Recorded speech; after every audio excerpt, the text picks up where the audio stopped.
Seriously, maligayang araw ng kalayaan po sa ating lahat. Sa araw ng kalayaan, please, please, matuto ka na maging malaya sa lahat ng bagay. Maging malaya sa kabit. Maging malaya sa kasinungalingan. Maging malaya sa mga nangungutang na ayaw magbayad. Maging malaya sa mga inggiti at mga inggitera. Maging malaya sa mga toksik. At higit sa lahat, kung ano yung masakit, yung araw ng kalayaan ngayon. Ngunit, hindi ka pa rin malaya. Pinalaya ka lang ng pagkakataon, subalit hindi pinaglaban. Yan po ang ating hugot of the day para sa araw ng kalayaan ito. Mukha mo. Pero para sa lahat, Happy Independence Day para sa lahat ng mga pinalaya, ngunit hindi pinaglaban. Alamin niyo po ang buong kwento ng aking kabaklaang pagpapalaya sa araw na ito. Palalayain natin ng bonggang-bongga. Siyempre, ang araw nyo, hindi lamang po ang feelings nyo sa pakikipag-collaboration ng ating kapi-kapihan. Dito lang po yan kay Leoness. Mukha mo! Watch this! Seriously, maligayang araw ng kalayaan po sa ating lahat. Lalo-lalo na siyempre ang mga Pilipino sa buong mundo. Lalo-lalo na dyan ang mga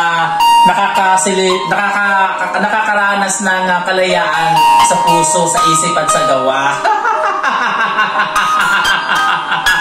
Sa pagsi-celebrate ng araw ng kalayaan, guys, let's celebrate today, paying tribute to those who fought for our freedom and future. Char! English yun! X! Happy Independence Day! Malaya ka na! Happy? Ako! Napakasakit ko!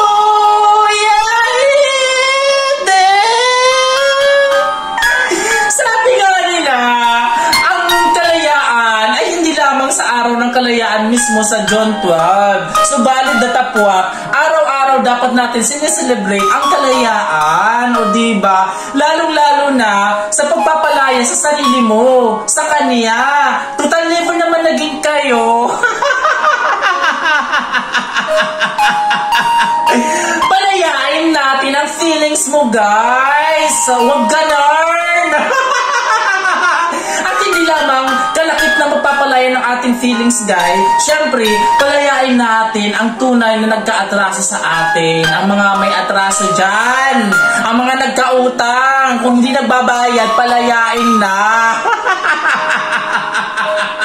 At syempre guys, sa mga may kabit, o diba, kung alam nyo naman talagang binibigyan na kayo ng kalayaan, palayain na natin.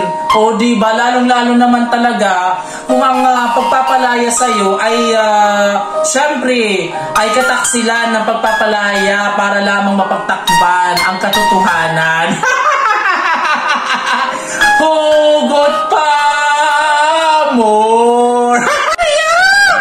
Sa araw ng kalayaan, please, please, matuto ka na maging malaya sa lahat ng bagay. Maging malaya sa kabit. Maging malaya sa kasinungalingan. Maging malaya sa mga nangungutang na ayaw magbayad. Maging malaya sa mga inggiti at mga inggitera. Maging malaya sa mga toksik. At higit sa lahat, maging malaya sa isa't isa. O diba?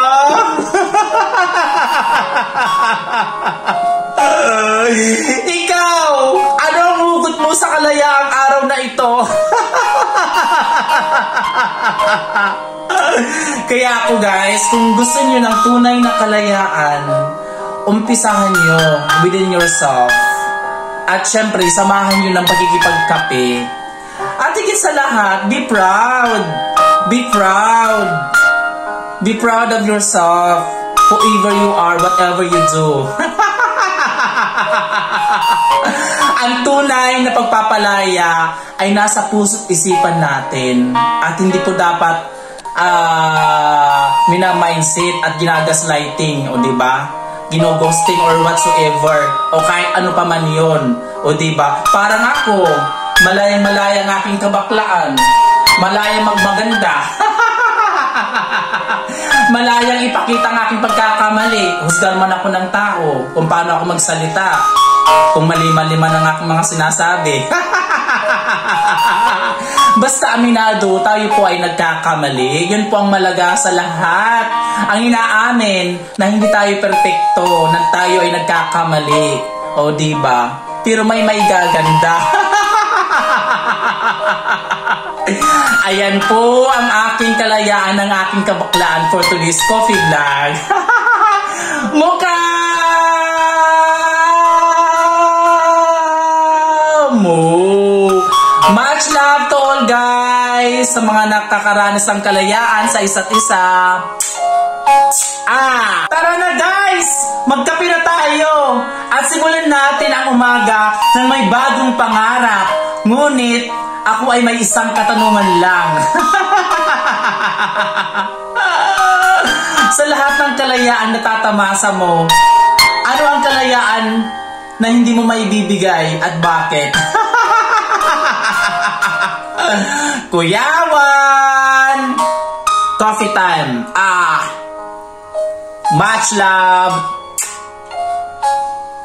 Pero para sa akin, Kuya Ede, ang pagpapalaya ay hindi ibig sabihin na hindi mo na mahala yung isang tao. Pinapalaya mo dahil dun siya masaya.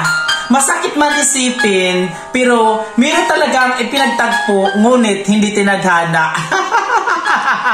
Kahit gaano pa mang kalayaan ang hinihiling mo, nang hinihiling ng mga damdaming nakukulong, kaya naman may programang handang makinig. Programang handang makinig sa iyo ang aking kabaklaan. O diba, ano man ang iyong hugot sa pagmamahal, ay makakaranas ka ng totoong kalayaan.